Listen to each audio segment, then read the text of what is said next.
Party के कार्यालय में हार्दिक स्वागत है। साथियों, जैसा कि हम सब जानते हैं कि अभी इस समय पार्लियामेंट सेशन चल रहा है और ये पार्लियामेंट का बजट सेशन है। केंद्र सरकार ने अभी 2021-22 के इस वित्तीय वर्ष का बजट पार्लियामेंट के अंदर पेश किया है। ये मुश्किल परिस्थितियों में एक बेहतरीन बजट केंद्र की नरेंद्र मोदी साहब की सरकार ने पेश किया है, जिसकी प्रशंसा न केवल भारत में बल्कि पूरी दुनिया में हो रही है। इसी संदर्भ में आज हमारे बीच मोदी सरकार में जम्मू कश्मीर से हमारे केंद्रीय मंत्री माननीय डॉक्टर जितेंद्र सिंह जी हमारे बीच में हैं। मैं आदरणीय डॉक्टर जितेंद्र सिंह जी से निवेदन करता हूं कि इसी विषय पर आज की प्रेस वार्ता में मीडिया के साथियों को संबोधित करें। डॉक्टर जितेंद्र सिंह जी।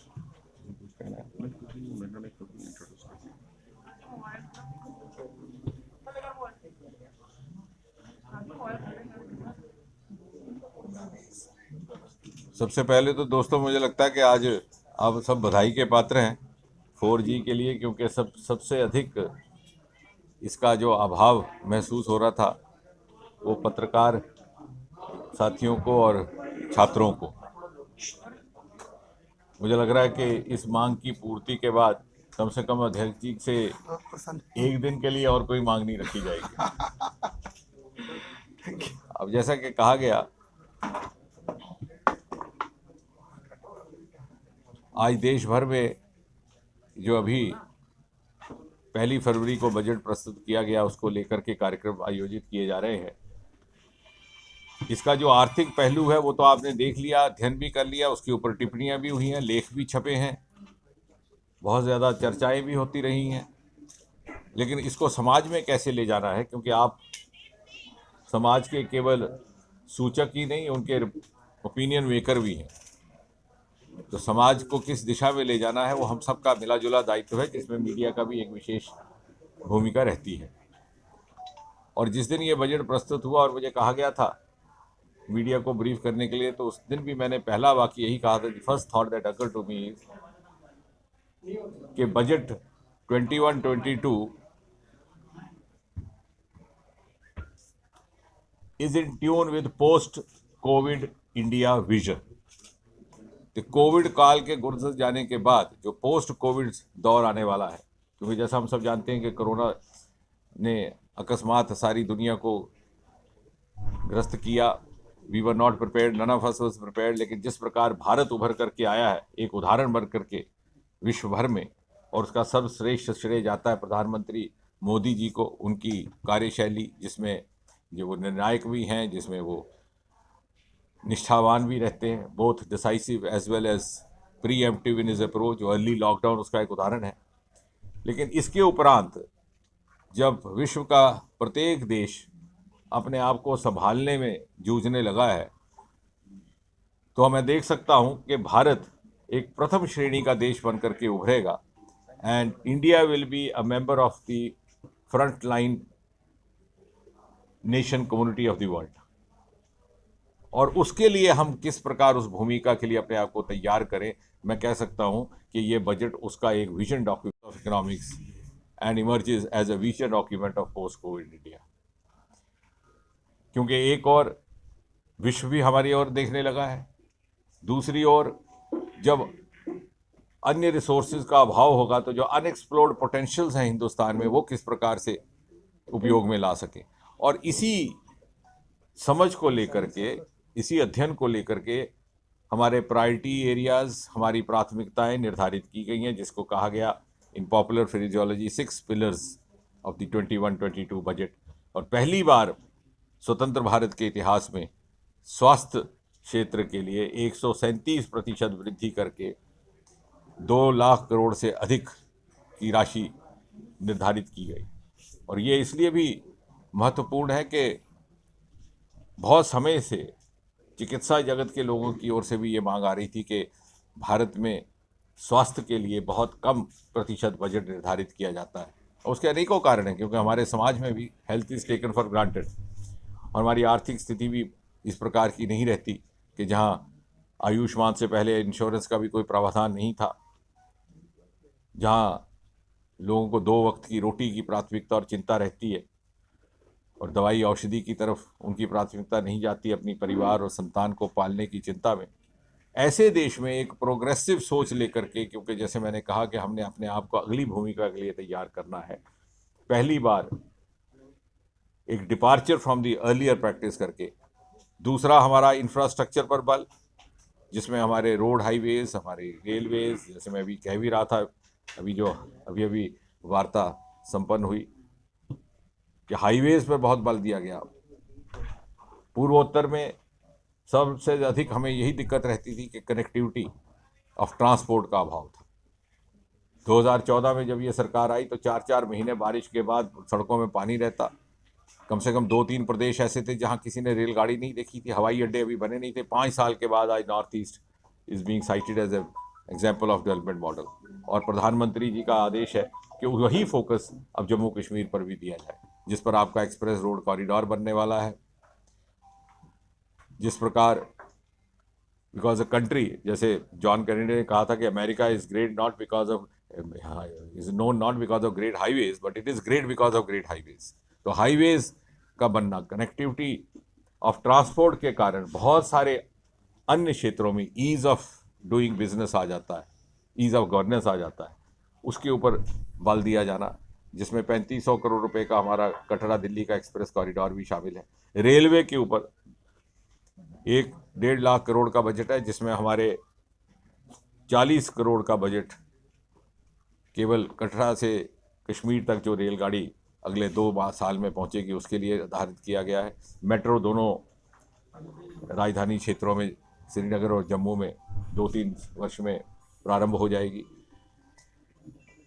और इसके अतिरिक्त कोई ऐसा वर्ग नहीं है समाज का, क्योंकि अक्सर ये अटकलें लगाई जाती थी कि इस बार का बजट बड़ा कठिन होगा, बड़ा हार्श होगा, इसमें टैक्स बढ़ जाएंगे, इसमें कीमतें बढ़ जाएंगी, लेकिन इसके विपरीत देखने को ये मिला कि कोई ऐसा वर्ग नहीं रहा समाज का जो किसी न किसी प्रकार से लाभार्थी ना रहा हो। उदाहरण के तौर पर जहाँ पर विद्यार्थियों को नेशनल एजुकेशन काउंसिल देकर के नए सैनिक स्कूल्स घोषित करने का ऐलान हुआ है, उसी प्रकार नेशनल एजुकेशन पॉलिसी है, huge departure from the past, उसके ऊपर भी राशि निर्धारित की गई है। उसमें एग्जिट एंट्री की प्रावधान रहेगा।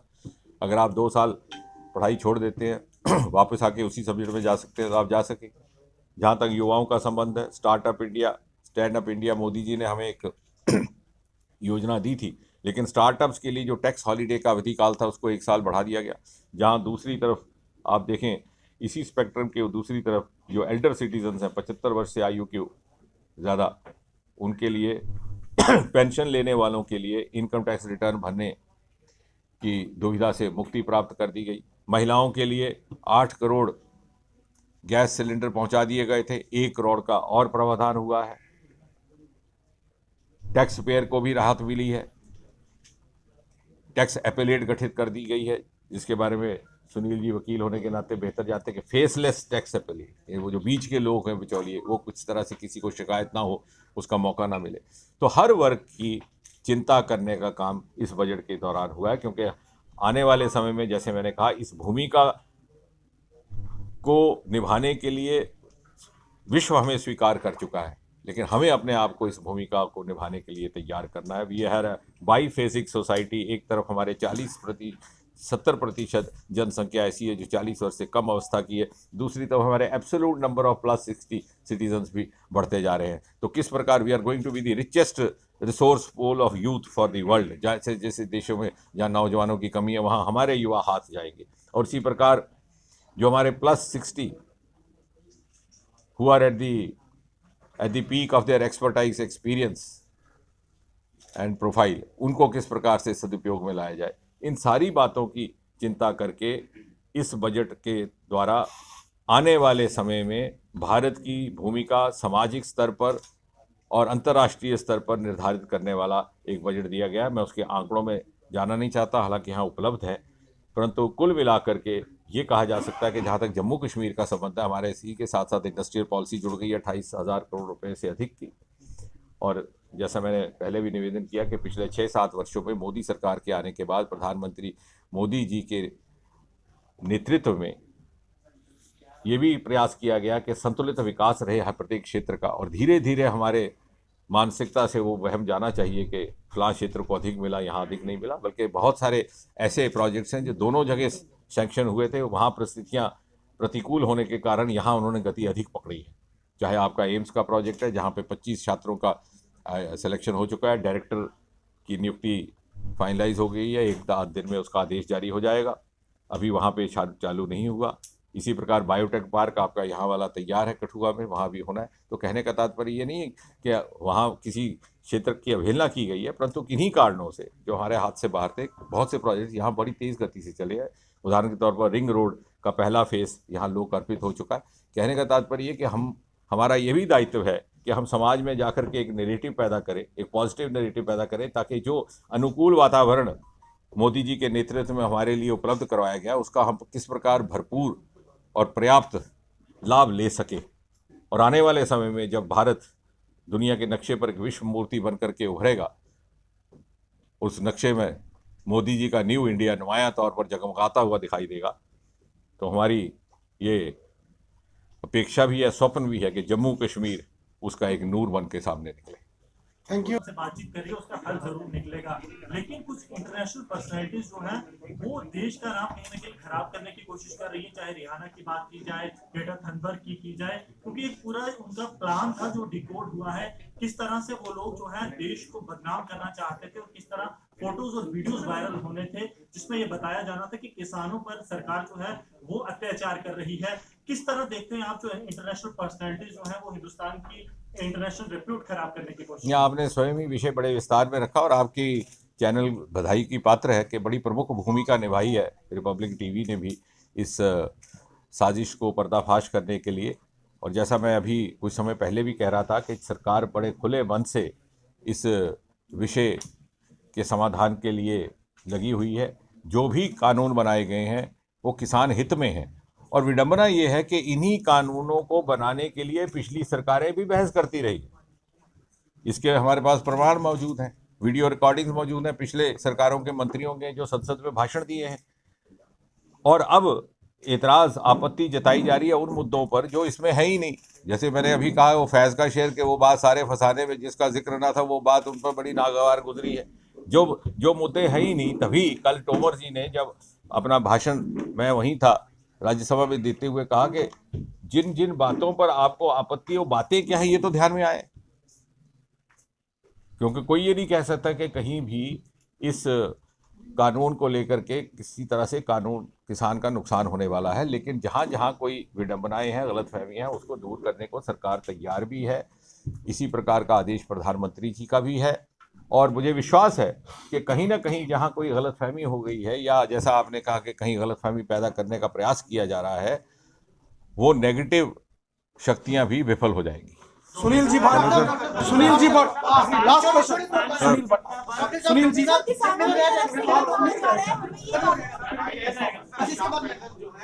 कुछ समय पहले जब अनुच्छेद 370 और 35 को हटाया गया था, उस समय काफी आलोचना की थी, और कई लोगों का ये भी कहना था कि वो देश विरोधी हो चुके हैं, उनके जिस तरह से आर्टिकल्स आ रहे थे, ट्वीट्स आ रहे थे।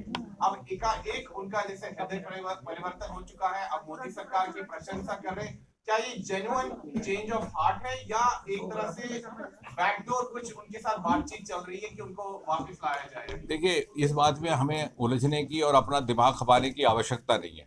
मोटी बात यह है कि हृदय परिवर्तन हुआ है। अगर हार्ट ट्रांसप्लांट होता है तो आप ये नहीं पूछते कि जनरल एनेस्थीसिया में हुआ था, लोकल में हुआ। हार्ट तो ट्रांसप्लांट हो ही गया। धन्यवाद सरकार, नमस्कार।